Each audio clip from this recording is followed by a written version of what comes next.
welcome back. Here we are up in Bellefonte. As I promised you, we're here today for the Christmas festivities. We got the train ride later, but right now, before we get started on that, I'm going to introduce Dan. Dan is the president here at the Bellefonte Historical Railroad Society. As you all know, Pennsylvania, our Commonwealth, has a very strong railroad history.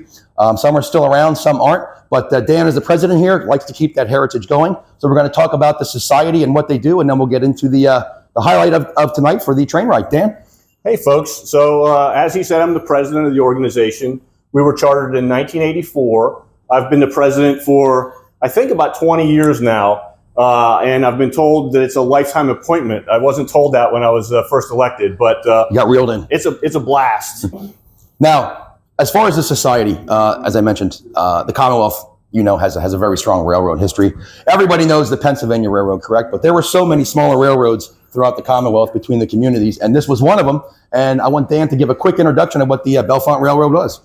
So back in the day, we had more than one track going past this station. This is the original station, in my opinion, and I think it's a good thing that I'm saying, and it's true. This is one of the most beautiful situations that exist in Pennsylvania today in terms of train station and Victorian historic Bellefonte surrounding it. We have mountainsides next door and everything. It's just an amazing place to have a station, and we're very fortunate to have this here. Back to history, though. I mean, we used to have trains coming past here constantly, many trains a day, troop trains, freight trains, and stuff like that. The traffic's a little lower now, and there's a lot less track available because we lost a lot of it.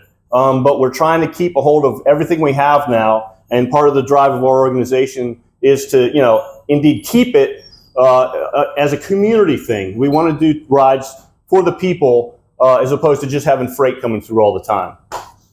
Very good, very good. And can people visit here at any certain hours, or is it specific times they got to register for? So this is the Bellefonte Chamber building. It's owned by the borough. It's leased by the Bellefonte Chamber, and then we in turn lease a portion of it from the chamber. They do hold regular hours, and they are posted online. It's basically, I think, like a 9 to 4 or 9 to 5 organization when it's manned during the week. They also have weekend hours. Unfortunately, I don't know the exact hours, but they're readily available online, and they do have a phone that they monitor. Hey, very good. And the property here, this is right in downtown Bellefonte, and beautiful property. You remember a couple episodes ago, I was up here with Matt Maris, a local historian. We sat outside of the train station and did our episode for that. But there's a beautiful park out there with a nice creek running by. There's some nice seating areas so you can hang out. But so I want to jump ahead to the main event tonight for the train ride, which is why everybody's here. There's a line outside right now, which you can't see, but shortly we're going to be heading on the train and get a taste of that. You want to kind of give, I know there's 3 different rides, correct? There are actually, well, yeah, I guess there are 3 different rides now that you brought it up. So it's sort of like 2 rides with a sub-ride. Yesterday we had our Sugar Plum Limited, which was a Victorian flavored ride, if you will, not a full-blown Christmas thing. We offered, I believe, 7 rides yesterday. They were half-hour rides, and they didn't include Christmas music or anything. They were more like a sightseeing thing, and they went towards Milesburg. Today, our Candy Cane Express runs.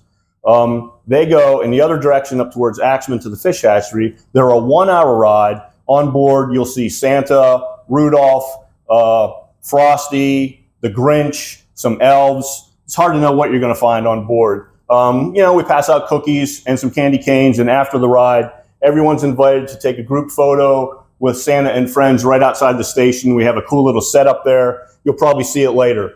In addition, we offer one of those time slots with Candy Cane Express, which we call our sensory-friendly ride. We do not play music. We do not have the characters, because not everyone likes Santa or the Grinch coming through the train, but I think everybody loves Christmas. So we put that out there last year, and it was quite popular. It offers something a little different for people who aren't really into the whole real rowdy kind of a Christmas scene. Yeah, very good. So there are some options for you. If you hadn't made it up this year, definitely check this out for next year. Real quick before we go, do you have a website, a social media page that they could find this information on pretty easily? Absolutely. We have a presence on Instagram and Facebook, and our website is bellefontetrain.org. Easy to find. If you just type in Bellefonte Train, you'll find us. There you go. All right, let's go check out the main event tonight. We'll get on the train. Hey, when you ride this train, I want you to know there's a lot more that goes into this. There's plenty of volunteers here, and they do this for the joy of the season and the love of the historical railroad. With me is Margie. She is one of the volunteers here. She's one of the hosts on the train. So when you're here taking this ride with Santa, you will see her. She will kind of come around and talk to you and greet you. And Margie, you want to kind of give everybody an idea of how long you've been doing this and what you like about best? Well, sure. I'm Margie Swoboda. It's my second year being a car host on this wonderful Candy Cane Express. Today we have about, I think we had over 1,000 riders by the time we're all done. It was a beautiful day for a train ride. One of the things that I love most is to see the young families here, all kinds of families come out for this. We had grandparents and aunts and uncles and children and young babies and, all ages. People here on dates. We had someone here yesterday they were on their honeymoon and they were in central Pennsylvania and decided to take the train. So it's kind of exciting. We make sure that everybody feels comfortable. As a car host, we make sure they're seated. So if you come with a family of 8, we make sure that you are sitting with your family of 8. If you come in with 2 people, we'll take care of you also. Or if you're single, we can put you in a good seat for that. But if you look at the train, today is one of the longest trains we've had, and that we have 2 of our historical RDC cars.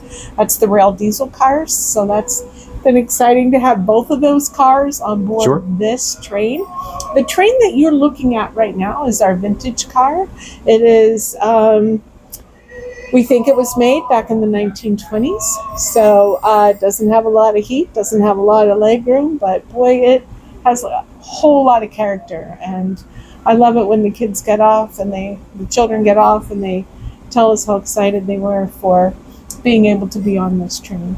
We have a special decorating crew that comes in. They were here late last night because we were using the train yesterday for the Sugar Plum Express ride. So we decorated until the early morning, and we wanted to make it comfortable and cheery and fun for everybody. So that was our goal.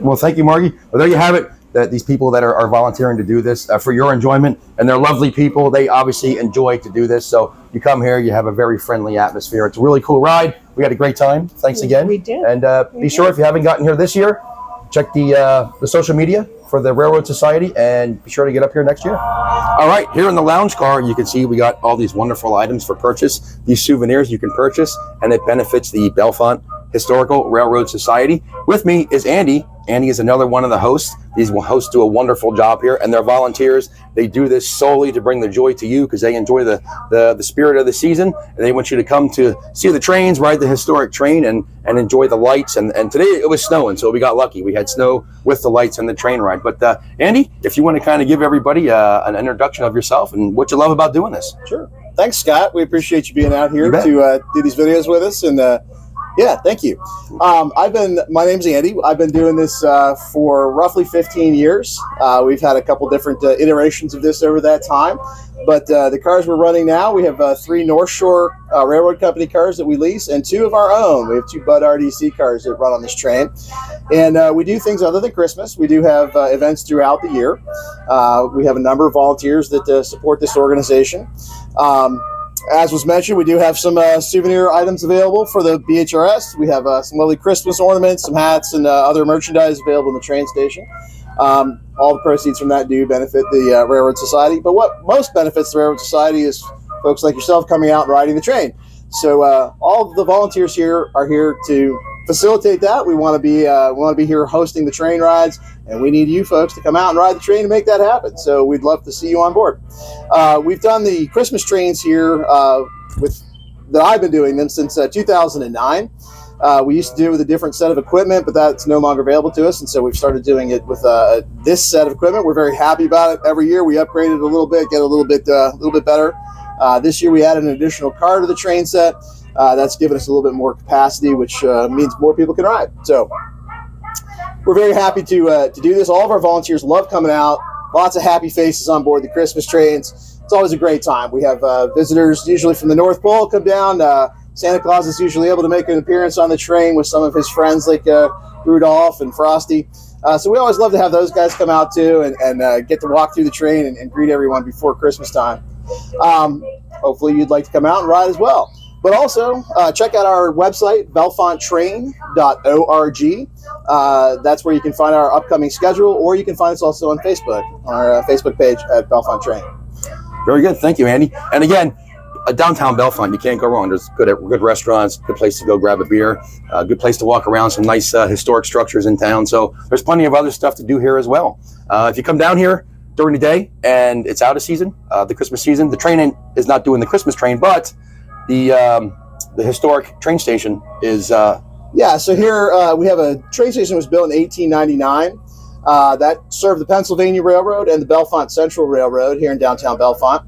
That was the second train station here built at that location. The original one was an older wooden structure. The residents of Bellefonte didn't think it was the greatest station to introduce people to the town back when most people came in by train. So they got the Pennsylvania Railroad to build a little bit nicer station. And the one we have now is this lovely brick Victorian station, and it fits the character very well for Bellefonte's Victorian area.